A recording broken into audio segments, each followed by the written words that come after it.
আপনার কি খুব মুখ শুকিয়ে যাচ্ছে, কথা বলতে অসুবিধা হচ্ছে, আপনার বাঁধানো দাঁত ফিট করছে না এরকম মনে হচ্ছে, এক্ষেত্রে ড্রাই মাউথ বা জেরোস্টোমিয়া বলে একটা সমস্যা আছে।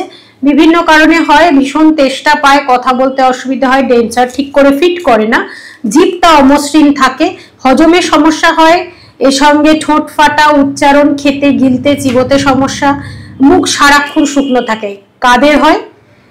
ক্যান্সার পেশেন্ট, কেমোথেরাপি রেডিওথেরাপির পর হতে পারে, ডায়াবেটিক পেশেন্টদের হতে পারে, এবং যাদের কোনো ট্রমার কারণে নার্ভ ড্যামেজ হয়েছে তাদের হতে পারে, জোগ্রেন সিনড্রোমে হতে পারে, এবং HIV-তে যারা এফেক্টেড হয়েছেন মানে এইডস পেশেন্টদের হতে পারে। আচ্ছা, এটার জন্য প্রধান এর লক্ষণ তো বলেই দিলাম, কিন্তু এর খুব সহজে কিছু সলিউশন বলে দিচ্ছি। সেটা হচ্ছে যে প্রচুর জল পান করবেন, একদম যাকে বলে হাইড্রেটেড রাখবেন, আর চা, coffee, alcohol, smoking, cold drinks এগুলো সম্পূর্ণভাবে বর্জন করবেন। এবং আপনাদের অনেক সময় আমরা জাইলিটল দেওয়া কিছু অ্যালকোহল ফ্রি মাউথওয়াশ ইউজ করতে বলি, সেটা করবেন। আর অনেক সময় সুগার ফ্রি চুইং গাম যাতেও জাইলিটল আছে, সেটাও কিন্তু লালা মুখে বাড়াতে সাহায্য করবে।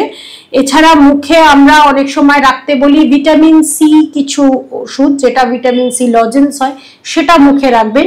মুখে একটু আদা রাখতে পারেন বা একটু অ্যালোভেরা জুস খেতে পারেন। অনেক সময় আর্টিফিশিয়াল স্যালাইভা স্প্রে বা মুখে কুলকুচি করার জন্য দেয়া হয়। তো এটার জন্য অবশ্যই আপনি ফেলে না রেখে, এ ধরনের সমস্যা হলে, অনেক সময় এগুলো মধ্যবয়সী মহিলাদেরও হয়, যাদের মেনোপজ হয়ে গেছে বা মেনোপজ সন্নিকটে তাদেরও হয়। তো যারা স্মোকিং করেন অতিরিক্ত তাদেরও হয়। তো এটা বলবো ফেলে না রেখে চট করে ডেন্টাল সার্জনকে ভিজিট করুন।